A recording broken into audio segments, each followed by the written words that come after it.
সম্মানিত ভাই এবং বোনেরা, আসসালামু আলাইকুম। আশা করি আপনারা সবাই ভালো আছেন। আজকে আমি আপনাদের সঙ্গে শেয়ার করব যে আপনার মুরগির ঠান্ডা, আমাশা এই রোগগুলো আপনারা খুব সহজে এবং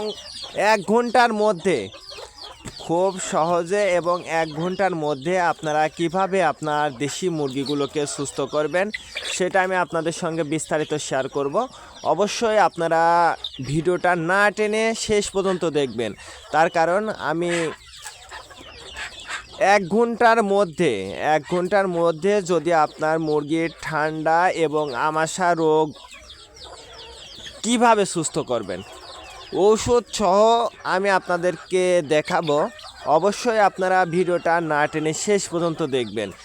তে আমরা যারা গ্রামে বাস করি, যে সকল বোনেরা আপনারা গ্রামে বাস করেন, তাদের কিন্তু একটা সমস্যা যে সবচেয়ে বেশি কিন্তু আমাদের গ্রাম অঞ্চলে, যেটা আমার নিজের ব্যক্তিগতভাবে আমার দেখা, সেটা হচ্ছে সবচেয়ে মুরগি মারা যায় হচ্ছে 2টা রোগে সবচেয়ে বেশি। এক, ঠান্ডা; 2, রক্ত আমাশা বা আমাশাজনিত যে সমস্যাটা থাকে সেই সমস্যা। এই 2টা সমস্যার কারণেই কিন্তু আমাদের গ্রামেতে সবচেয়ে বেশি মুরগি মারা যেয়ে থাকে। তো সেটা আপনারা খুব সহজে 1 ঘন্টার মধ্যে আপনারা কিভাবে সুস্থ করবেন সেটাই আমি আপনাদের সঙ্গে বিস্তারিত শেয়ার করব।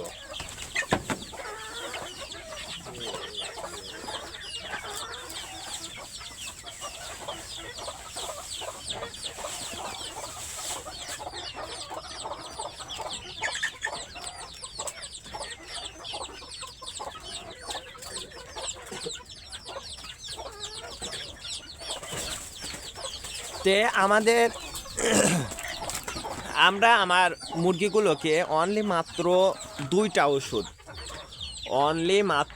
2টা ওষুধ দিয়ে আমি আমার দেশি মুরগিকে রক্ত আমাশা, ঠান্ডাজনিত, যেমন মুরগির হাসি যে সমস্যাটা, মুরগির শ্বাস নিতে গেলে হা করে নিঃশ্বাস নেওয়াটা, এটা কিন্তু ঠান্ডাজনিত সমস্যার কারণে হয়ে থাকে। এবং নাক দিয়ে, এই যে মুরগির বাচ্চা দেখছেন, বা আমি আপনাদেরকে মুরগি একটা ধরে দেখাই। এই যে মুরগিটার এই যে দেখুন, এই নাক, এই যে নাকটা, এই নাক দিয়ে ক্রমাগত ভাবে পানি বের হওয়া, এটা কিন্তু একটা প্রচণ্ড ঠান্ডার একটা রোগ। যখন দেখবেন যে আপনার মুরগির ঠান্ডাজনিত, এবং আপনি ঠিক পাবেন কিভাবে যে আপনার মুরগির আমাশাজনিত সমস্যা হয়েছে এবং রক্ত পায়খানা হচ্ছে। তো এই যে এই মুরগিটা আমি ধরলাম, এই যে এর পায়খানা নালীটা,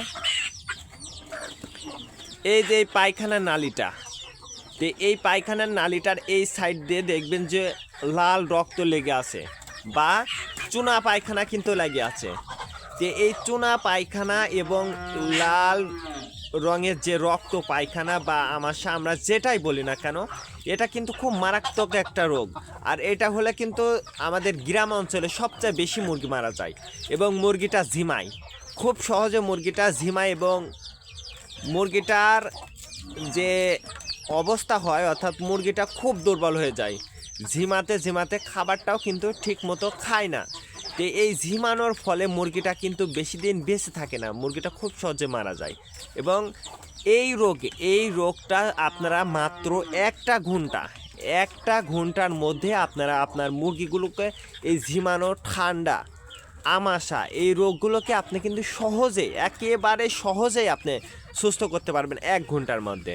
তো আমি সর্বপ্রথম ঠান্ডার যে সমস্যা, সেটার জন্য আমি আপনাকে আগে ওষুধটা দেখাই।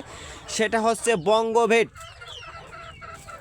এই বঙ্গভেট 100 মিলির ওষুধটাও কিন্তু পাওয়া যায়। এই বঙ্গভেট ওষুধটা আপনি ঠান্ডা, নাক দিয়ে পানি পড়া, যে ঠান্ডাজনিত সমস্যা, হাসি কাশি, এইটা কিন্তু সহজেই সুস্থ করে এই বঙ্গভেট ওষুধটা।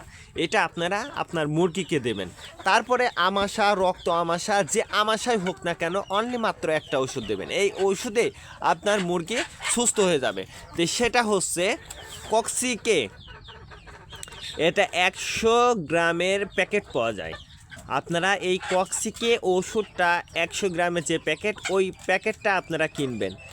এই দুইটা ওষুধ আপনারা যদি এই দুইটা ওষুধ একসঙ্গে দিতে পারেন তাহলে দেখবেন যে আপনার মুরগি 1 ঘন্টার মধ্যে সুস্থ হয়ে যাবে ইনশাল্লাহ। তো আজকে এ পর্যন্ত, ভালো থাকবেন, আল্লাহ হাফেজ।